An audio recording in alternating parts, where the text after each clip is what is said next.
사도행전에 나타난 수많은 사람 가운데에서 정말 헌신된 사람이라 말할 만한 사람 중에 단연코 바나바가 있는 것 같습니다.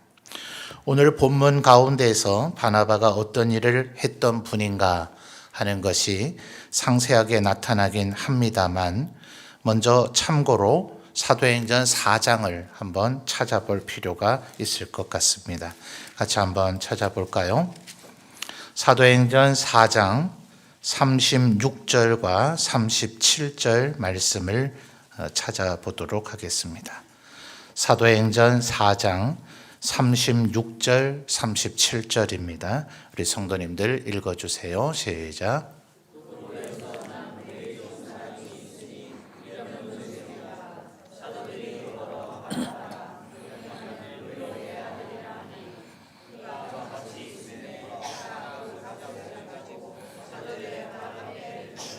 아멘. 자, 이 부분이 바나바라 하는 사람을 우리가 성경에서 처음 듣게 되는 이제 그 대목입니다. 자, 36절을 보니 원래 바나바는 이름이 아니었던 거죠. 이름은 원래 뭐였습니까? 요셉이라는 분이었어요. 자, 지파는 어느 지파 소속이십니까? 레위 지파 소속이었습니다. 그런데 이분이 워낙 위로를 잘 하시다 보니 바나바라 하는 별명을 얻게 되었어요. 36절에 갈호 처리를 해서 바나바의 뜻을 설명해 주고 있죠. 번역을 하면 위로의 아들이다. 다른 사람들은 얼마나 위로를 잘 했는지 위로의 아들이다, 이렇게 설명을 해주고 있습니다. 예전 개역 성경에는 권면과 위로, 이 두 가지를 잘 했다 그래서 권위자라 이렇게 표기를 했죠. 그러니까 한자를 병기해 놨을 때는 권위자 이러면 권면과 위로를 잘했구나, 이걸 우리가 알게 되는데, 요즘 성경들은 한자를 병기를 안 해주다 보니까 권위자라 그러니 아주 권위적인 사람이었는가 오해가 있는 것 같아서 개정되면서 아예 더 중요한 위로를 강조하면서 위로의 아들이라 이렇게 번역이 됐는데, 저는 권면도 위로 못지않게 굉장히 중요한 우리 성도들의 서로를 향한 사역 아닙니까? 그래서 권면이란 개념이 여기에 생략된 것 같아서 저는 정말 아쉬움이 있습니다. 차라리 그렇게 풀어 설명할 거였으면 권면과 위로의 아들이다 이렇게 했으면 좀 더 좋지 않았을까 하는 그런 마음이 있습니다. 자, 그런데 이분이 자기의 밭이 얼마나 있었는지 모르지만 그 밭을 다 팔아서 성도들의 구제를 위해서 사용했다. 자, 이것 자체만으로도 굉장히 그 누구도 흉내내기가 쉽지 않은 그런 선행이죠. 그런데 어떤 면에서는 바나바는 좀 이렇게 하셔야 할 이유가 있었습니다. 36절 다시 확인해 보시면 이분의 지파 소속이 어디라고요? 레위족, 레위 지파라 그랬습니다.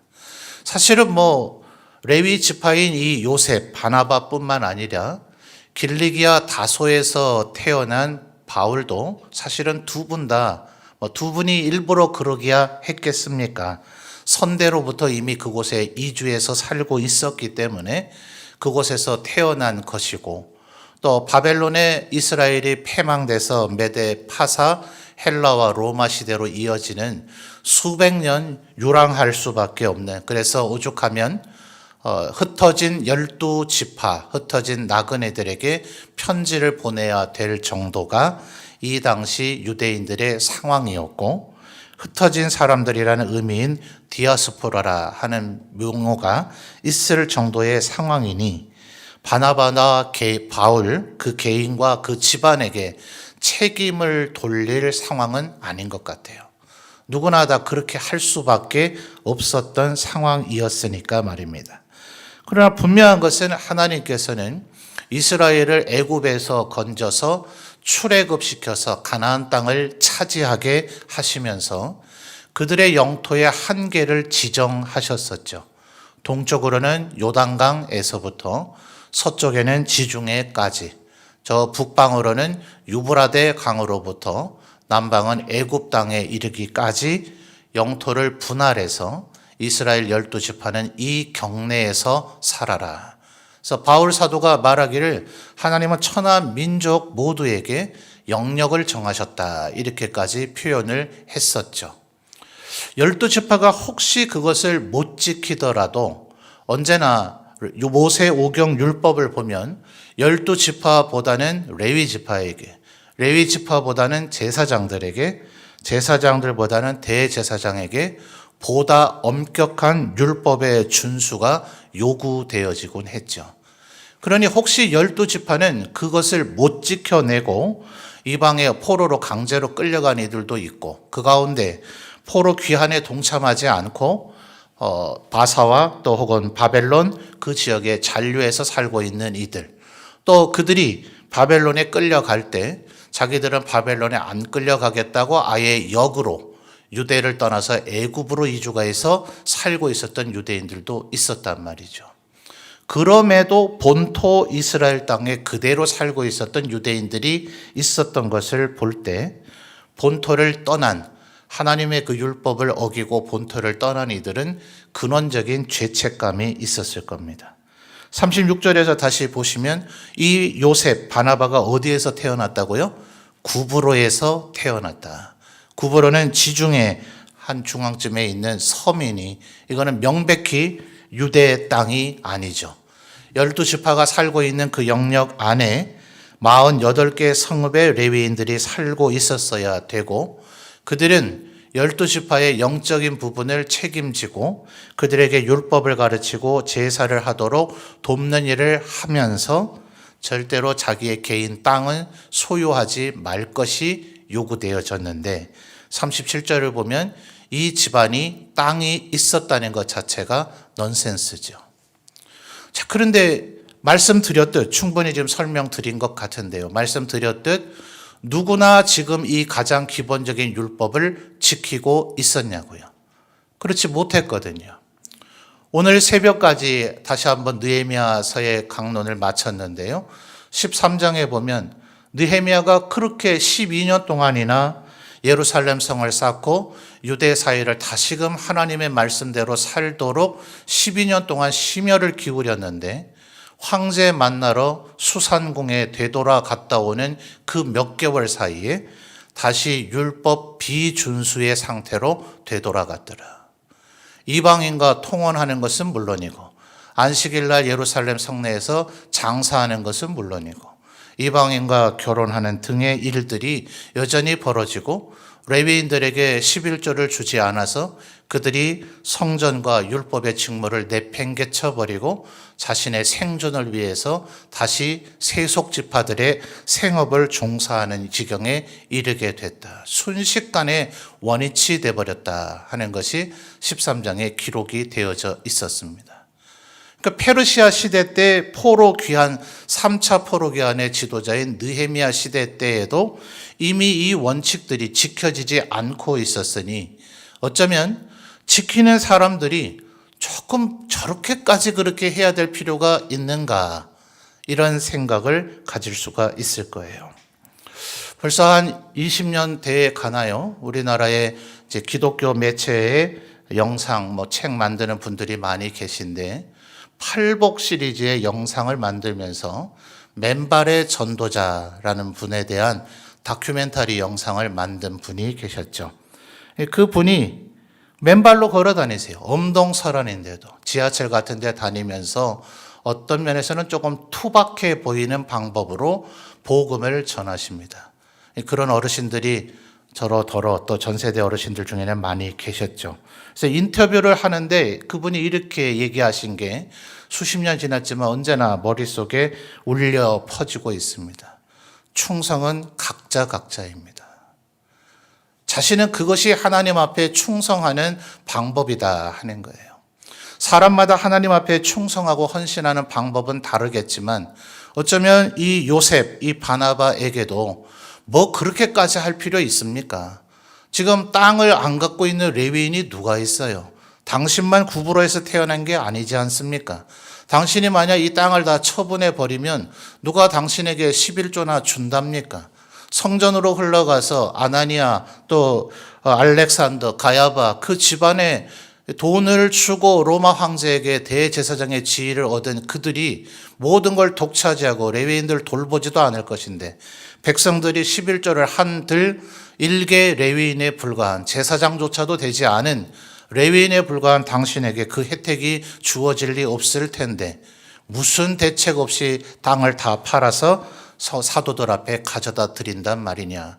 아마 주위에서 누군가 입 바른 사람이 있었다면 이렇게 오히려 조언을 했을 법한 상황이다 하는 거예요. 말하자면 하나님 앞에 분명히 이 일은 칭찬받고 영광 돌리고 축복받을 일이지만 그 누구도 이렇게 하지 않았다고 해서 비난할 수는 없을 그런 일을 해냈던 사람이 바나바다 하는 겁니다. 그러니 그는 이제 아마 우리 성도님들 저도 오늘 설교하기 위해서 또다시 이 4장 36절을 살펴보니 이 사람의 원래 이름이 요셉이지, 요게 기억이 나지. 아마 한두 주 지나고 나서 제가 뜬금없이 설교 중에 여러분 바나바의 원래 이름이 뭐죠? 이렇게 여쭤본다면 흔한 이름 아닙니까? 요셉이 성경에는 총리도 있고 예수님의 어머니였던 마리아의 남편도 있어서 못 맞출 이름도 아닌데도 아마 바나바의 원래 이름이 요셉이었다 하는 것은 좀처럼 우리에게 기억되지 않을 거예요. 그럴 정도로 위로의 아들이었다 하는 바나바로만 우리에게 기록되어지는 이 사람의 첫 등장은 과할 정도로 하나님의 말씀에 순종하고자 하는 열정을 가진 사람이었다. 어쩌면 진정한 헌신은 하나님의 말씀에 이토록 열정적으로 순종하는 것일 것입니다. 그런데 여러분 요 4장 지금 36절 7절 아닙니까? 요 사건으로부터 조금 지나가면 7장에서 우리가 6장입니다. 6장에서 우리가 중대한 사건을 만나게 되죠. 자, 6장 3, 4, 5절 볼까요? 5절 보시면 되겠습니다. 자, 6장 5절을 한번 살펴보죠. 6장 5절 읽어주세요. 시작.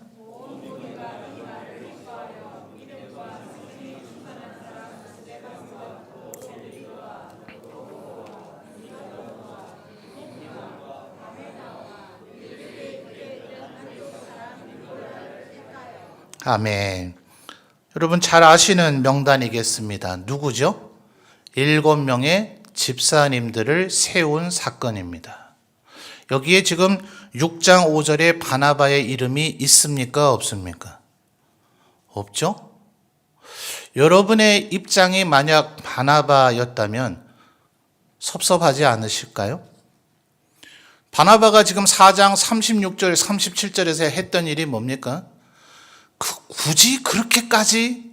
라는 생각이 들 정도의 하나님 앞에 전 재산을 팔아서 하나님 앞에 내어놓는다는 것이 그게 정말 말처럼 그렇게 쉬운 일이겠습니까? 정말 아마 대단한 결단이 필요한 일일 터인데 그 일로 인해서 물론 흉내 내려던 아나니와 삽비라 같은 어리석은 사람들이 5장에 있어서 목숨을 잃는 일도 일어났습니다만 이 일로 인해서 구제가 광범위하게 이루어지게 되죠. 어쩌면 바로 이 일로 인해서 구제가 많이 이루어지는데 그 구제가 형평성 있게 균형 있게 잘 분배가 되지 않으므로 원망이 생겨서 세운 게 7분의 집사님 아니에요? 그렇다면 이런 풍성하고 이런 왕성한 구제를 일어나도록 만든 바나바가 그 7명 집사 중에 한 분이 돼야 되지 않습니까? 어쩌면 오늘날의 현대 교회의 교회 재직회의 부서로 한다면 구제부장으로 바나바보다 더 적합한 사람이 있을까요? 그죠? 구제부장을 시켜도 지금 시원치 않을 판인데 구제부원 7분을 세웠는데 구제부원조차도 되지 않았다. 자, 이게 바나바가 겪었던 일입니다. 11장 오늘 본문으로 돌아오시죠. 11장에 돌아오니 안디옥에 예수 믿는 사람들이 엄청 많아졌다는 소문이 퍼졌습니다. 그게 예루살렘 교회까지 들렸죠. 그래서 22절 우리 성도님들 다시 한번 읽어주실까요? 시작.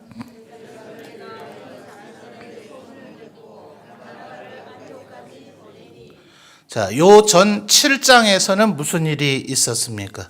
그 유명한 스데반 집사님이 순교하게 되는 일이 벌어져서 순교하고 난 후 예루살렘 교회는 사도들 외에는 다 흩어졌다. 자, 근데 어째서 왜 바나바가 여전히 예루살렘에 있는지 요게 조금 의문점이긴 합니다. 그런데 지금 22절, 11장 22절에서 바나바를 안디옥으로 보내니 바나바는 군말을 하지 않고 가더라 하는 거예요. 자, 여러분, 바나바가 밭을 팔아서 재정 헌신한 교회는 예루살렘 교회입니까? 안디옥 교회입니까? 아니면 빌립보 교회입니까? 에베소 교회입니까? 한국인이 좋아하는 사지선다형입니다. 너무 심각한 것 같아요. 웃으시라고 하는 얘기인데. 단연코 예루살렘 교회죠. 그죠? 이제 안디옥 교회는 생성되고 있는 시점이고, 그리고 에베소 빌립보 교회는 아직 생겨지기도 않았어요. 세상의 교회라고 할 것은 유일하게 예루살렘 교회였고, 바나바의 재정 헌신은 온전히 예루살렘 교회를 향한 것이었습니다. 보통 우리는 이런 경우에 나는 예루살렘 교회에 있어야지 왜 내가 안디옥으로 가? 이런 마음을 먹을 수 있지 않나요? 그런데 지금 22절을 보니 예루살렘 교회가 이 사람들의 소문을 듣고, 소문이잖아요. 정확한 팩트 확인도 아닙니다. 물론 틀린 얘기는 아니었어요. 가보니 정말 안디옥의 수많은 사람들을 가르쳐야 될 많은 그리스도인, 초보 그리스도인들이 많이 모여 있기는 했습니다. 그러나 분명히 22절은 이 사람들의 사실을 듣고라고 누가는 표현하지 않고 소문이라는 다소 불확실성이 깃들여 있다는 단어를 썼단 말입니다. 이것이 정확하지는 않을 수도 있다는 개연성을 염두에 둔 거죠. 그런데도 바나바는 여기에 불평 원망하지 않고 안디옥으로 갔더라. 안디옥 사람들이 알겠어요? 저 사람 예루살렘에서 보낸 사람이래. 저 사람이 재정 헌신을 했었다는 얘기도 들리기는 하더라. 이것만 해도 사실 귀한 사실이기는 합니다. 그런데 그 재정 헌신에 의해서 구제 물품을 나도 받은 적이 있다. 저분의 재정 헌신으로 인해서 나도 어려울 때 참 도움을 많이 받았다는 것과 그런 도움받은 사람이 저 남쪽 예루살렘 어딘가에 있대더라 하는 얘기를 듣는 것과는 어감은 벌써 많이 달라지죠. 자기가 공들여서 섬기고 베풀고 했던 권면과 위로를 생각한다면 그 누구라도 인간의 본성상 예루살렘 교회에 끝까지 남아있고 싶을 사람은 바나바였을지 모릅니다. 그런데 바나바는 지금 7장, 우리 아까 6장에서 살펴본 대로 7명의 집사를 세웠지만 집사의 반열에도 들지는 않았습니다. 자, 13장 43절을 확인해 보죠. 13장 43절입니다. 자, 우리 성도님들 읽어주세요. 시작.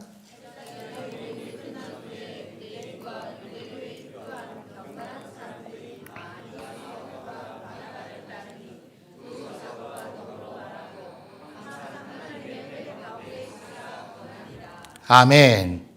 우리 성도님들 모든 성경은 하나님의 감동으로 된 것으로 믿으시죠? 아멘입니까? 그러니까 성경에는 1.1획의 오류가 있을 수도 없죠. 아멘입니까?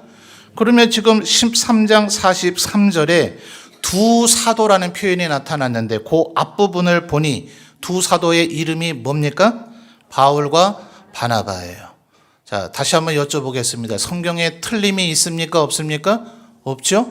그러니 바울과 바나바는 뭐라고요? 사도라고요. 바울은 아마도 다메섹 도상에서 예수님을 만남으로 내가 너를 이방인에게 보내겠다 하심으로 그 사건 자체가 사도로 임명되어지는 사건인 것 같아요. 바나바는 그렇게 그의 행적이 성경에 많이 나타나 있지를 않기 때문에 그런 논란에 대한 얘기도 기록되어 있질 않으나 바울 사도는 그 뒤에 끊임없이 당신이 사도가 맞냐? 네가 뭔데 사도라고 주장하느냐 하는 식의 사도임에 대한 논란이 많이 벌어졌습니다. 그런데도 바울 사도는 내가 언제 몇 시에 예수님에 의해서는 당연한 얘기겠습니다만 어떻게 사도로 임명됐는지에 대한 정확한 정황은 설명하지 않습니다. 다만 나도 그리스도로부터 사도로 임명받았다라는 것만 이야기를 해요. 그러니 바나바가 언제 어떻게 또 이도 사도로 임명됐는지 우리는 성경 속에서 답을 찾을 길은 없습니다만 사도행전에서 몇 곳에서 이미 이 두 사람을 사도라고 지칭하는 것을 볼 때 이가 사도임을 우리는 의심해서는 안 될 것입니다. 그런데 여러분, 사도는 뭡니까? 말 그대로 누가복음을 보면 예수님께서 말 그대로 밤을 새우셨다 그래요. 그냥 심야에 조금 많이 기도하신 게 아니라 저녁부터 아침까지 완전히 밤을 새워 기도하시고서는 제자들 가운데 12명을 호명해서 불러서 앞으로 나오게 하시고서는 그들을 사도라고 임명하셨다. 이래서 이제 이 사도가 소위 교회의 첫 번째 직분의 이름이 됩니다. 물론 이 초대교회 때만 있었던 직분이다.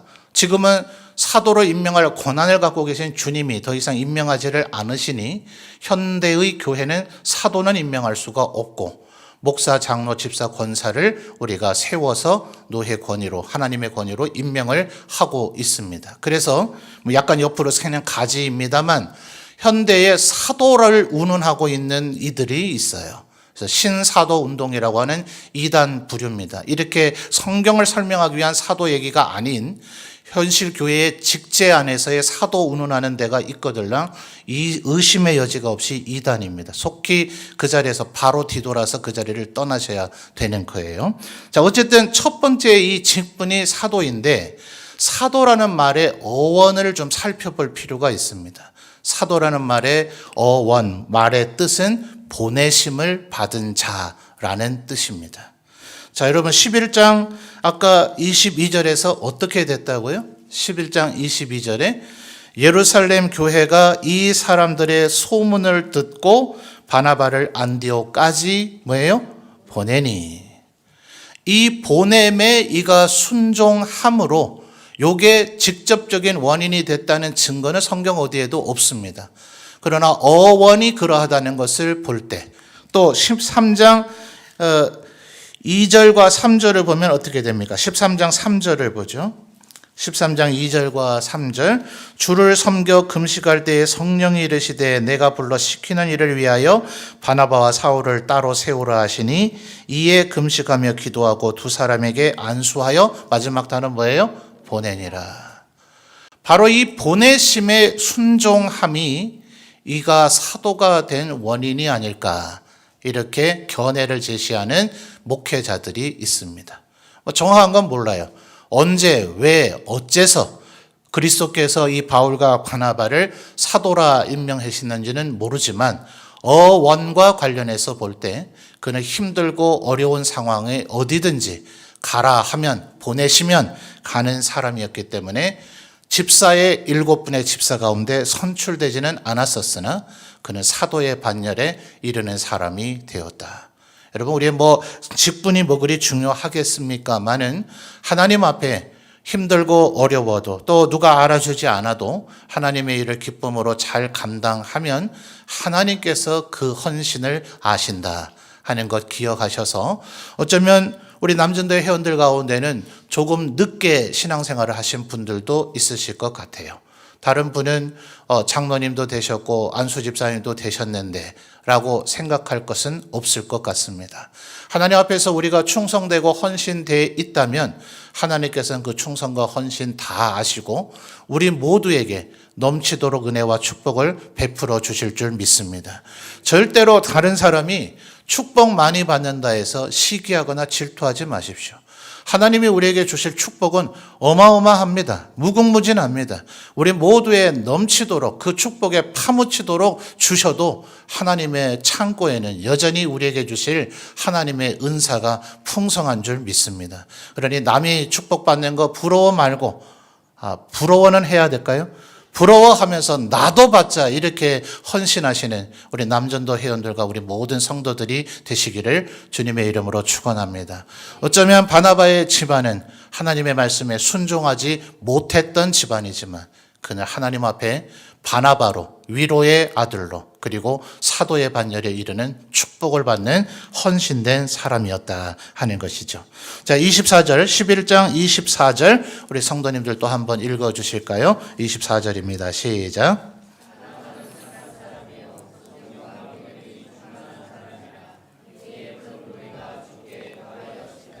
아멘. 자, 24절 상반절을 보니 바나바는 어떤 분이라고요? 착한 사람이다. 지난주에도 아마 착한 사람에 대해서 우리가 살펴봤던 것 같은데요.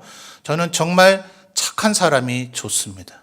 우리 모든 성도들이 착한 사람이 되셨으면 좋겠습니다. 하나님 앞에 이것이 마땅한 소원이라고 저는 믿습니다. 하나님 보실 때 너 정말 착하다.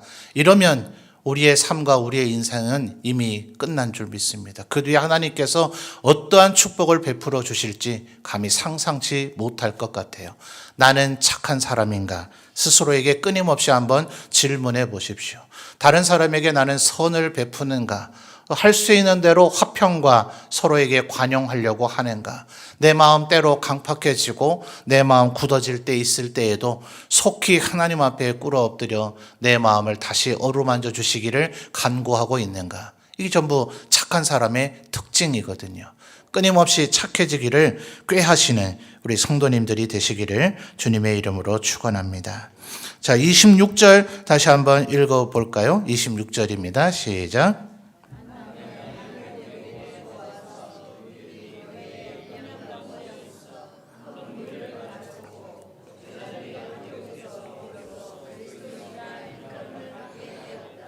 아멘. 26절은 역설적으로 예루살렘에서는 이 일이 일어나지 않았었다는 얘기죠. 안디옥에서 비로소 예루살렘에서는 그리스도인이라 불려지지는 못했다 이 말입니다. 그리스도인, 영어식으로 크리스찬이라는 의미가 뭡니까? 그리스도 같은 사람. 그들은 예수 그리스도를 성경을 통해서만 듣고 알게 되죠. 보지 못했습니다. 그런데 예수를 따르는 사람을 보니 하나님은 저런 분이시겠구나. 저 사람이 저렇게 말하고 저렇게 행동하는 것 보니 저의 주인이며 저를 다스리고 통치하는 하나님은 이런 분이시겠구나. 저가 그리스도를 닮으려고 그리스도를 따라간다고 말을 하니 저의 삶을 보니 그리스도는 그런 분이겠구나 라는 것이 느껴져서 이들을 향해서 그리스도인이라고 불렀다는 얘기 아닙니까? 그런데 문자적으로만 보면 예루살렘 교회에서는 그런 일이 일어나지 않았었고 안디옥에서 비로소 그 일이 일어났는데 그 일은 바울과 바나바 이들의 지도 속에서 일어났더라 하는 거죠. 착한 사람이 될 때 그가 비로소 그리스도인이라고 불려지게 되고, 말하자면 우리 남전도회 어르신들께서 이렇게 하나님 앞에 헌신된 모습으로 살아가실 때, 우리 아까 이옥규 장로님도 기도 가운데 그런 소망을 말씀해 주셨잖아요. 에베네셀 어르신들을 잘 섬기고 또 다른 기관들의 본이 되어지는 남전도회가 되어질 때 우리 모든 기관들이 우리 어르신들을 보면서 우리 이렇게 신앙생활을 해야 되는 것이구나, 또 본이 돼서 따라감으로 우리 모든 기관들이 하나님 앞에 부흥을 경험하는 역사가 일어나기를 주님의 이름으로 축원합니다. 바나바가 했던 일 가운데 가장 저는 중요한 일이 25절과 26절에 다소까지 가서 사울을 찾아서 만나서 데리고 온 일이다 하는 거예요. 고고학 발굴을 해보니까 길리기아 다소성은 이때에도 이미 수십만 명의 사람이 살았던 도시 흔적이 있다 그래요. 수십만까지 갈 것 있겠습니까? 여러분 내일 저랑 숨바꼭질 하실까요? 제가 점천 시내에 머물러 있을 테니 저를 제일 먼저 찾는 분에게 제가 밥 한번 사드리는 게임을 한번 해볼까요? 쉽겠습니까? 어렵겠습니까? 작정하고 제가 숨으면 우리 7만 우리 점천 운경 또 모르겠어요. 점천 시내에 몇 분이 사시는지 10만도 안 되는 이 도시에서 사람을 찾아낸다는 건 결코 쉽지 않을 겁니다. 안디옥에서 길리기아 다소 바로 옆 도시가 아닙니다. 꽤 멀리 가야 됩니다. 그곳을 왕복하고 또 그곳에서 바울을 찾다 보면 안디옥 교회는 최소 몇 주, 몇 달은 비워야 됩니다. 그리 사울이 중요하다고요? 그를 꼭 데려와야 할 필요가 있을까요? 이미 24절을 보니 25절에 찾으러 가서 26절에 만났다 했는데 24절에 이미 큰 무리가 죽게 더하여졌어요. 21절에 이미 수많은 사람들이 믿고 죽게 돌아왔고요. 그 수많은 사람의 24절에 큰 무리가 더해졌습니다. 말하자면 지금 사울 찾으러 갈 여가가 없어요. 지금 해야 될 일이 얼마나 많은지 모릅니다. 돌보고 가르치고 해야 될 새로 예수 믿기로 작정한 성도들이 한두 명이 아니에요. 눈코 뜰 데 없이 지금 바쁘단 말입니다. 그리고 사울을 데리고 와서 꼭 그가 도움이 된다는 보장도 없습니다. 예루살렘 교회에서 이는 스데반을 죽게 했던 자가 아니냐 하며 교제를 거절했던 인물이죠. 그래서 그는 길리기아 다소 자신의 고향으로 돌아가 있을 수밖에 없었던 사람입니다. 벌써 10년 가까운 세월이 흘러버렸고 어쩌면 사울은 그 전에 스데반을 죽게 만드셨던 그런 악한 사람, 흘러간 과거의 사람입니다.